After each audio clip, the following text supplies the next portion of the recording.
Yung kay Colonel Munggaw, tama ba o hindi tama yung ginawa ni Colonel Munggaw? As a citizen, as a soldier, para sa akin po, tama pareho. No, wala pong katulad nung una pong mga sinabi na wala pong maling ginawa si Colonel Munggaw because that is in the exercise of his rights as a Filipino. Tinignan ko po yung oath ng commissioned officer. Tinignan ko rin yung oath ng ordinary citizen, ordinary soldier. Yung pong withdrawal of support is a personal thing. Kung ikaw po ba ay nag-withdraw ng support sa presidente, does that make you partisan already? Hindi po ba? Or are you being true to your oath to defend the Constitution, to fight for what is right? Kasi ang nangyayari po, pagka ikaw ay tatahimik, katulad ng nangyayari ngayon because merong maling pananaw doon sa the AFP should be non-partisan, nagiging protector ka na po ng mga magnanakaw, ng mga mandarambong at plunderers by being quiet. So tama lamang po yung ginawa ni Colonel Munggaw na siya nagsimulang mag-ingay at sinasabi ko po sa ating mga kasundaluhan, wala pong maling ginawa si Colonel Munggaw by coming out in the open, although accidentally, kaya minsan tinatawag ko si Colonel Munggaw accidental hero. Kasi hindi niya yata intention na gawing public, kumbaga parang amin-amin lang yung usapan. Pero naging public, but then let that be the beginning. No? Hindi po mali isang sundalong, ordinaryong sundalo. Let me read to you the oath of office of an ordinary soldier.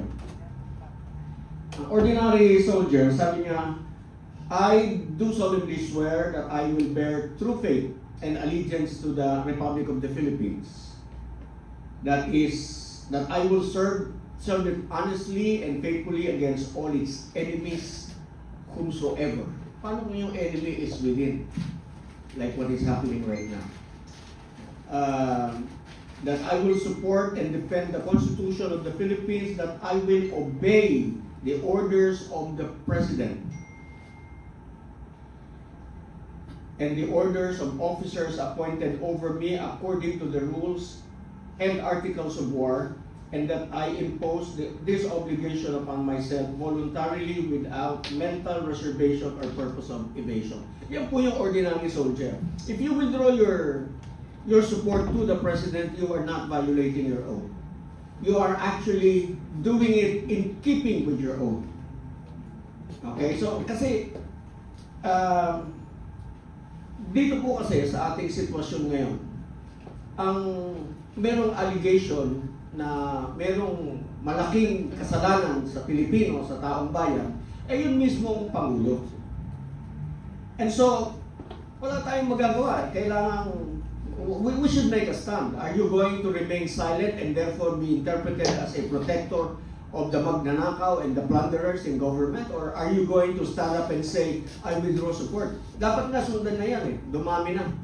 Para magkaalaman tayo. Ngayon doon sa survey, hindi ko lang ang survey negative na Does that mean hindi negative yung mga uniform personnel natin? Kasi that's a, kumbaga yung mga survey na yan is kumbaga general. It applies to all the population. Ngayon, yung code of conduct naman ng mga sundalo, every soldier recites this pledge, which serves as their professional creed. Bago ka mag-umpisa, meron kang creed, pinapag-memorize sa ito. I am a soldier. I am a Filipino soldier. I will support and defend the Constitution of the Republic of the Philippines. I am a Filipino soldier. I will fight all forces that would destroy the freedom and independence of the Filipino people. I am a Filipino soldier. I will obey the laws, legal orders, and decrees of my lawful superiors at all times. I am a Filipino soldier.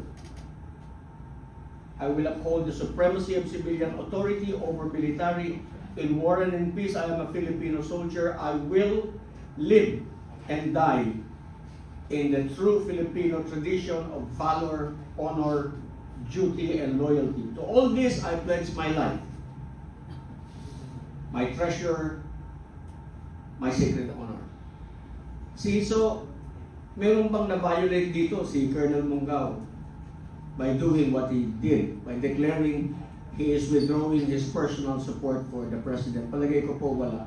As a matter of fact, he is covered by the Bill of Rights, yung kanyang freedom of speech, freedom of expression, under Article 3,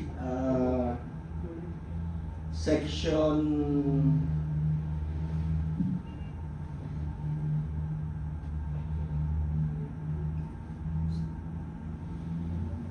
anyway, I think that's Section 4. Tapos yung Section 18 ng Bill of Rights, he cannot be detained.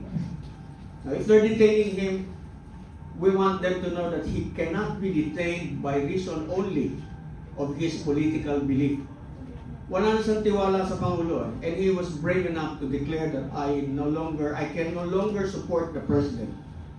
And rightly so, dahil kita naman natin, siya yung may pananagutan dapat, hindi siya nananagot, ayaw niyang managot. Ayaw niyang humarap, ginagamit niya ang puwersa ng gobyerno to protect him and his cousin.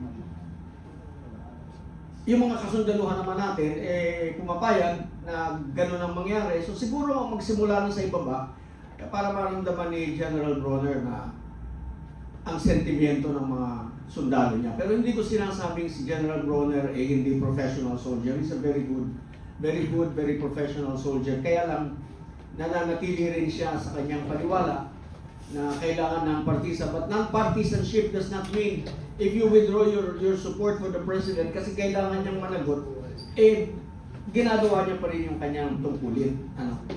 So, I think it's about time for all of us to make a stand against this.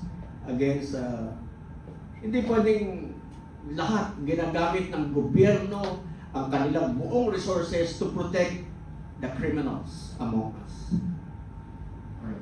So, follow-up question ko lang po, para for clarification lang, di ba? Kasi lagi namin naririnig that you've sworn to actually protect the Constitution and also the people.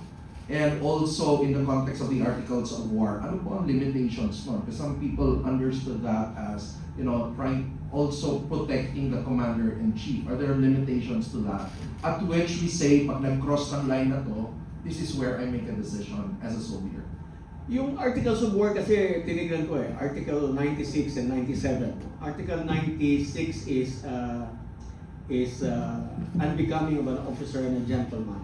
I don't think he was naging unbecoming, yung unbecoming ka for declaring your belief, your personal belief, which is guaranteed by the Constitution.